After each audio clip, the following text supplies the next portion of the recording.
بسم اللہ الرحمن الرحیم۔ سب سے پہلے ان سب لوگوں کو خیبر پختونخوا سے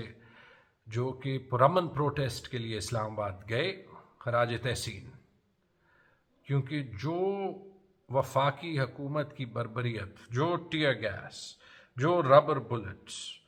جو راستے میں رکاوٹیں انہوں نے برداشت کی اور اس کے باوجود آگے گئے، وہ صرف یہ ثابت کرتا ہے کہ پاکستان کے لوگ آج کہاں پہ کھڑے ہیں، کہ وہ کیوں عمران خان کے ساتھ کھڑے ہیں اور وہ کیوں آج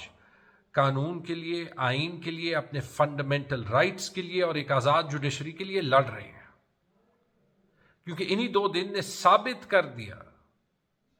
کہ اس ساری پرووکیشن کے باوجود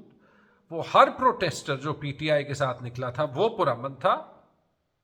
اور اپنی چوری چھپانے کے لیے اگر کوئی ایک سائڈ ظلم کر رہی تھی، قانون کو توڑ رہی تھی، تو وہ حکومت پاکستان تھی، وہ اسٹیٹ آف پاکستان تھی۔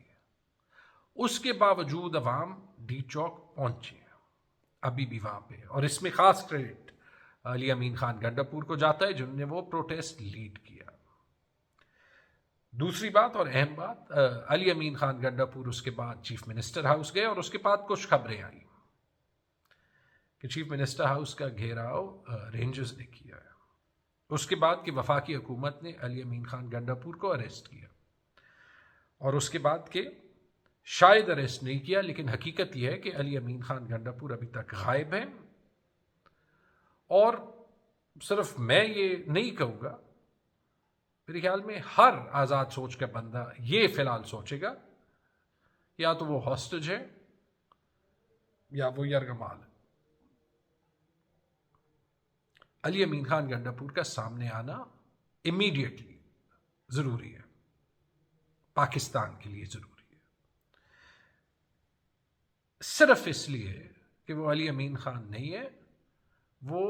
خیبر پختونخوا کے چیف منسٹر ہیں، اور خیبر پختونخوا پاکستان کے 4 فیڈریٹنگ یونٹس میں سے ایک ہے۔ یہ آلریڈی ایک جرم ہے کہ وفاقی حکومت نے خیبر پختونخوا ہاؤس پہ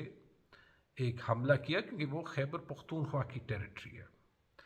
کہ انہوں نے ایک چیف ایگزیکٹو کو اریسٹ کیا، اس کے باوجود کہ ان کے پاس بیل تھی۔ یہ ایک پولیٹیکل موو تھا،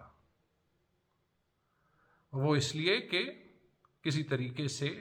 جو عوام کا پروٹیسٹ ہے عمران خان کے لیے، جو صرف عمران خان ختم کر سکتا ہے، کہ وہ ختم ہو، اور یہ ایک انتہائی خطرناک موو ہے، کیونکہ خیبر پختونخوا ایک سینسٹیو ایریا ہے، یہاں پہ لا اینڈ آرڈر سینسٹیو ہے، یہ تو ہم سب کو پتہ ہے کہ وہ صوبہ ہے جس میں بہت محنت ہوئی ہے کہ وہ شاید کسی بھی اور چھوٹے صوبے سے بہتر پاکستان کے ساتھ انٹیگریٹ ہو،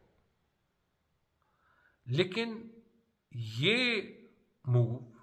بالکل اسی طرح جیسے پچھلے 2 دنوں پہ پی ٹی ایم کے مظاہرے پہ جو پولیس کا ایکشن پشاور اور خیبر میں ہوا تھا، وہ یہ صرف لوگوں کے گلے بڑھاتا ہے۔ چیف منسٹر خیبر پختونخوا کا آگے ہونا اس لیے ضروری ہے کہ خیبر پختونخوا آئینی اور قانونی طریقے سے چل سکے، کیونکہ the last thing that we need اس کے باقی سارے مسئلوں کے ساتھ ہمیں بھی یہ ایک موقع مل جائے کہ پورے خیبر پختونخوا میں بھی پروٹیسٹ کرنے کا ایک اور موقع ہو۔